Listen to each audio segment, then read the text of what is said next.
Арыбаңыздар, ағайын туғандар, қадырман қырғыз жұрты.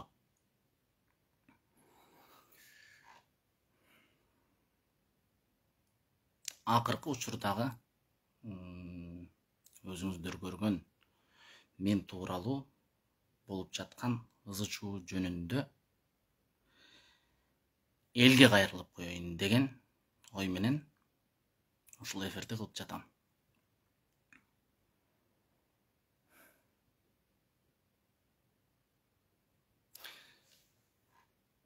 Кимдин сөз экендигин билбейм, бирок мага бир сөз жагып жүрөт да.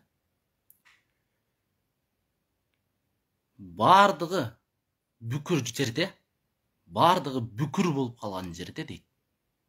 Түз басуу бул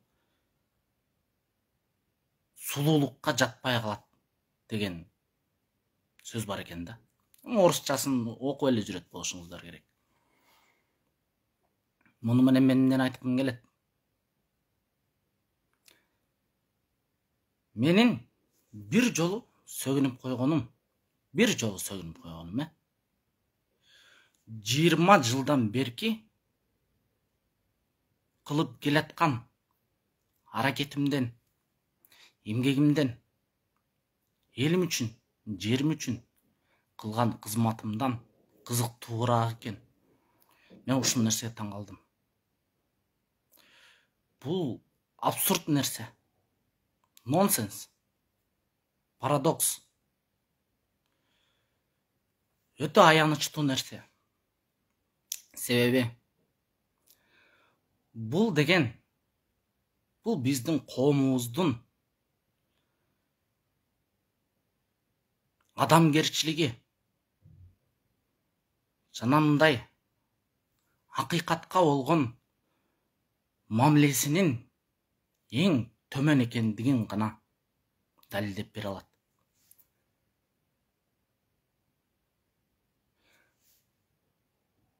Мен келеси болгонумдан сөгүнгөн жокмун. Мен тарбиянын эң жогорку деңгээлин көрүп өскөн жигитмин. Мен бул нерсеге сыймыктанам. Мен 100 000 жыл мурдагы кыргыздардын кой үстүндө торгой жумурткалаган заманындагы тарбия менен өскөнмүн.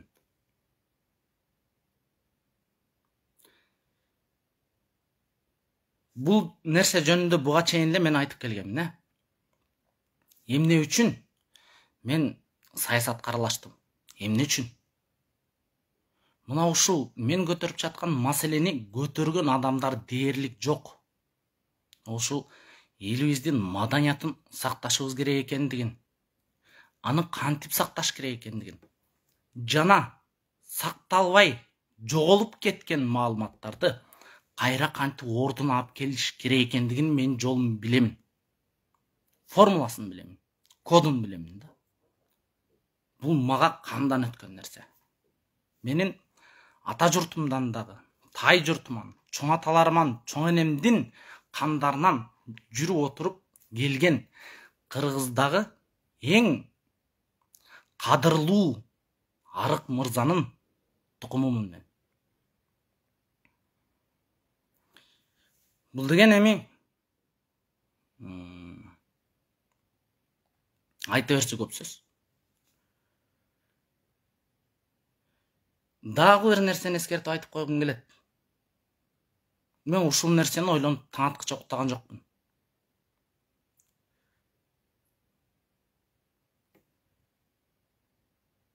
Сен балан чарчыдай болуп, баландай акындай болуп эле жүрбөйсүңбү? Ырдап эле жүрө бербейсиңби дейт. Ырдын максаты эмнеде? Акындык эмне үчүн бар? Бул акындыктын маңызы эмнеде? Суть деп коет го. Эмнеде ал? Мындай мен акынмын, мен ыр жаза алам. Мен ошону ырдап коеюн деп эле ырдап жүрө бериш үчүн жаралган нерсеби акындык? Ырчылык деген мындай эл чогулган жерге барып ырдап коюп туруп эле мындай акча алып кете турган окат бе силер үчүн. Мына мен сөзүмдү бир сөгүнүп койгонумду ошол нерсеме такап эле бул адамгерчилиги жок экен, тарбия жок экен. А мына жана эки дос ак үйдүн решеткасынан секирип баратканда ошолор кандай кадам кылды эле силердин оюңарча? Мына өткөн трибунада туруп алып кашайтып эле сөгүндү го Камчыбек Ташиев. Эмнеге ошолорго ушундай мындай тарбиялык маанидеги сөздөрдү айткан жоксуңар? Неге? Бул калыпка жатпайт да. Мен мындай айтайынчы. Мен тынч кетип бараткан жерде бардыгы мени чапкылап тепкилеп атса, мен карап тура берсем мени өлтүрүп коет. Мен колдон келишинче коргоном. Акыры мындай менин өмүрүмө коркунуч келсе, мен дагы чабам. Анткени мен жашоом үчүн күрөшүшүм керек. Мен муну мисал катары айтып атам да. Бул эки дос элди сөккөн эчтеке эмес. Элди сатып ийгенге даяр.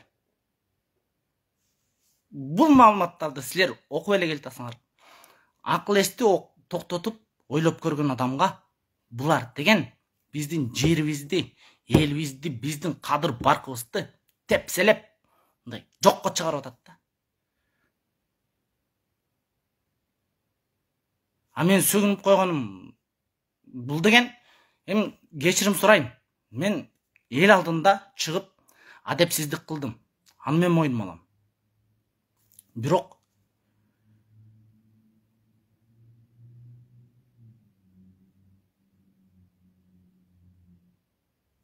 бул нерсени мен билип туруп кылгам. Жана эгерде бийлик ушул бойдон жумушун уланта бере турган болсо, мен муну дагы кылам. Анткени мен өлүмдөн коркпойм. Мен акыйкаттыктан корком. Акыйкат сөздү билип туруп, ошону айтпай өлүп калгандан корком. Мен акыйкат үчүн күрөшпөй туруп, күчүм барда, акылым барда, ошол нерсеге жигит катары, кыргыз катары чара көрбөй туруп өлүп калгандан корком. Баарыбыз өлөбүз. Азырбы, эртеңби, 20 жылдан кийинби? Бирок ошол тиги дүйнөгө барганда мен Кудай алдында жүзүм жарык турушун каалайм. Мен ошон үчүн күрөшөм. Мага бийлик керек болсо, эч ак бийликте жүрмөкмүн. Мен министрлик өзү чакырып кеткен. Мен министрликке барам деген ойду жок жерден өзүлөрү чакырып кетип, 1 айдын ичинде мени мындай повышение кылышканда. Анткени менин командам күчтүү. Буларга мен сыяктуу кадр керек болгондугу үчүн менин дипломум жок экенине карабай туруп, өзүлөрү документ жасап берип туруп жумушка алышкан. Ошол жерде мен жыйынтык чыгарганга аракет кылып, программамды көрсөтүп, мына кыргыздын маданиятын кантип түптөсө болот? Мына жоголуп кеткен маалыматтын бардыгын кантип ордуна алып келсе болот? Кыргыздын музыкасын дүйнөгө кантип жайылтса болот? Жана азыркы учурдагы жаштарды кантип мындай интеллигент кылып, мындай дүйнөгө кулачы жете турган эр азаматтарды кантип даярдаш керек экендигинин программасын жазып, анын ийне чебине чейин тактап, баасынан бери тактап туруп, көп жолу баргам. Ага күбөлөр бар. Керек десеңер, мен ошолорду таап туруп өзү менен сүйлөштүрөйүн. Жарым жылда 1 күндө бүтө турган жумушту бүтүрө албай коюшту. 1 күндө. 1 күндө, 1 күндө эмес. 1 мүнөттө кылып коя турган жумушту булар 3 жыл созуп түштү. Жөн эле. Себеби жок. Анткени бул кыянаттык. Булардын максаты башка. Булар кыргыздын өнүгүшүн каалабайт. Кыргыздардын баш көтөрүп жашашын каалабайт. Кыргыздар мүңкүрөп, башын жерге салып, башка мамлекеттерге күнкор болуп, байкуш болуп жашашын булар ошолорго камсыз кылып берип аткан чыккынчылар. Мен ошону түшүнгөндө мен өзүм эле арызымды жазып кетип калгам. Рахмат, мен иштебейм деп туруп кетип калгам. Анткени баары бир мен ошол жерден жыйынтык чыгара албайт экенимди түшүндүм да. Менин директорумдун паракор экендигин көрдүм. Анын жанындагы жүргөндөрдүн бардыгы паракор экендигин көрүп, ошону айтып, ошолор менен 2 ай тирешип туруп, акыры менин ошолорго кылган бунтум министрликте иштеп турганда, менин да тарапташтарым бар болчу да. Ошолорго мен зыян келтирип албайм деген ой менен арызымды жазып кетип калгам. Анткени мен ал директорду алып түшкөн менен анын ордуна дагы эле ошого окшогон бирөө келет. Бул жерде менин нервим коройт, убактым коройт, бирок жыйынтык жок. Ошон үчүн балык деген башынан сасыйт экен. Биздин башыбыз сасык экен. Ушу башыбызды алмаштырыш керек деп эки доско улам каршы чыгып аткандыгым ошондон. Дагы бир жолу айтам. Мага атак керек болсо мен эчак атактуу болмокмун. Байлык керек болсо эчак бай болуп жүрмөкмүн. Досторум билет. Мен 10 жыл мурда 2000-3000 долларды бир зонок мен таап койгон болчумун. Мени Америкада эң престиждүү Берклиге өзүлөрү чакырышкан. Мен ойлобогон жерден чакырышкан. Анткени алар мени алдап чакырышкан. Неге? Мендеги музыкалык маалымат дүйнөдө жок. Мен өзүмдөгү эмес, бул деген кыргыздын маданиятынын маалыматы да. Мен бул нерсеге бала болуп башыма жун чыккандан бери сугарылып өскөмүн. Буларга ошол керек. Мен ал жакка барганда мен аларга сабак бермекмин. Билесиңерби? Мен ал жакта деген тренингтерди өтмөкмүн, семинар өтмөкмүн, мастер-класстарды өтмөкмүн. Бирок алар мага диплом берип туруп, мына биз сени адам кылдык деп туруп, кайра мени буяка жиберейм. Мен ошол жактан Америкадан окуп келдим, мен силерден крутоймун деп, өзүмдүн элимде, өзүмдү өйдө көрүп жүргүм келген эмес. Биринчиден. Экинчиден, мен кыргызмын. Мен түгөнгөн сайын түтөгөн, кырылган сайын көбөйгөн кыргызмын. Кыргыз деген бул бир кайнаса, дүйнөнү дүңгүрөтүп кое турган кудуретке ээ. Мен ушул нерсени өз көзүм менен көргүм келген. Мен көрүп атам аны. Америкадан окуп, же башка жактан окубай эле, ушул жерде туруп, Кудайдын акыйкатын таануу менен дүйнөнү дүңгүрөтүп койсо болот экендигин мен кадимкидей түшүндүм. Силер ойлоп атасыңар, мен аты чыкпаса жер өттү кылып атат деп. Жок. Мен дүйнөдөгү ошол эле Америка эле авторитет болуп турбайбы азыр?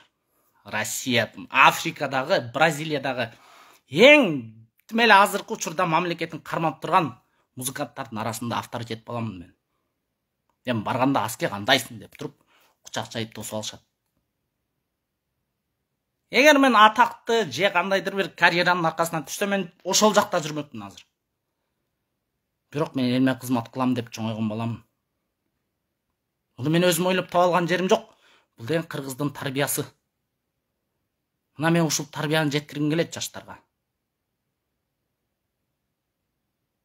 Менин азыркы кылып аткан иштеримдин бардыгы ошол идеологияга багытталган. Азыр менин жазган музыкамды дүйнө жүзү угуп атат. Германияда, Европада, Америкада. Менин винилден жазылган, Берлинде жазган альбомум бар келтеген. Британиялык лейбл менен жаздыргам. Орду Сактын ансамбль менен. Алар менен келишим түзгөн, мен Орду Сактын ансамбль менен чогуу ошол жака барып альбом жаздыргам. 2018-жылы эле. Мен келип алып, мен альбом жазсам, кыйратып салдым деп айткан эмесмин мен аны. Мен аны мактаныш үчүн кылган жокмун да. Азыр сөздү айтыш керек болгондугу үчүн айтып атам муну.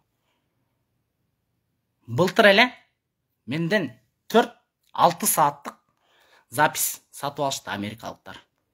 Мондай 10 секундтук кайрыктарды сатып алышты да. Алар ага чоң акча төлөп беришти. Кичинекей мындай кайрыктарга. Мен ага башымды да ооруткан жокмун, отуруп 6 саат мындай ойноп койдум да. Ошону деп сатып алышты. Эми алар аны дүйнөгө миллиардка сатат. Сатылып баштады августтан баштап. Менин музыкамдын, мен жаздырган комузумдун үлгүлөрүн азыр дүйнө жүзүндөгү диджейлер, азыр бизде жанагындай даңка дүңк болуп атпайбы? Ал музыканын заманы өткөн эч эле. Азыр деген дүйнө таптакыр башка деңгээлде жүрөт. Асмандын 7 катмарында жүрөт. Ошо 7-чи катмарындагы музыканттар менин кайрыктарыман музыка жазап, тетиги стадиондорго концерт берет эми.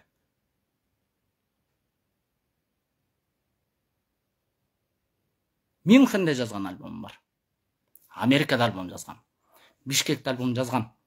Килтеген 4 альбомум бар. Мындай жетишкендикти азыр Кыргызстанда бир да музыкант кыла элек. Азияда бир да музыкант кыла элек. Бар күчтүүлөр. Бирок өз аракети менен эч кандай байлыгы жок, эч кандай бийлиги жок, эч кимдин аркасын жалабай туруп, маңдай тер менен, мына бул жашоонун оту менен кирип, күл менен чыгып жүрүп, мен ушул ийгиликке жеттим. Эми мен ушул ийгиликке жетүүнүн жолун жаштарга көргөзүп ошолорго үлгү болгум келет. Анткени мен кичинемден Токтогулду, Жеңи Жокту, Манасты үлгү тутуп, аларды пир тутуп, мен ошолордой болсом, же болбосо болбойм деген максатты делгери коюп койгон жигит. Жигит болсоң шок бол дейт. Шок болбосоң жок бол дейт. Бирок ошо шоктук элиңе пайдап келе турган шоктук болсо, элим үчүн бир жолу уят болуп коюш мен үчүн бир тыйын. Бир тыйын. Бирок менин кыла турган кызматым дагы көп. Мен аны көкүрөгүм менен сезип турам. Мага ишенген жаштар көп. Анткени алар мени жакындан билет. Эми ал нерсе жөнүндө айткым келбейт азыр. Сөздүн кыскасы, мен жөнүндөгү ар кандай айтылып аткан сөздөргө бир жыйынтык кылып, ар бир адам өз алдынча ой жоруп, ичине ой багып көрсүн деген ой менен ушул кайрылманы кылдым.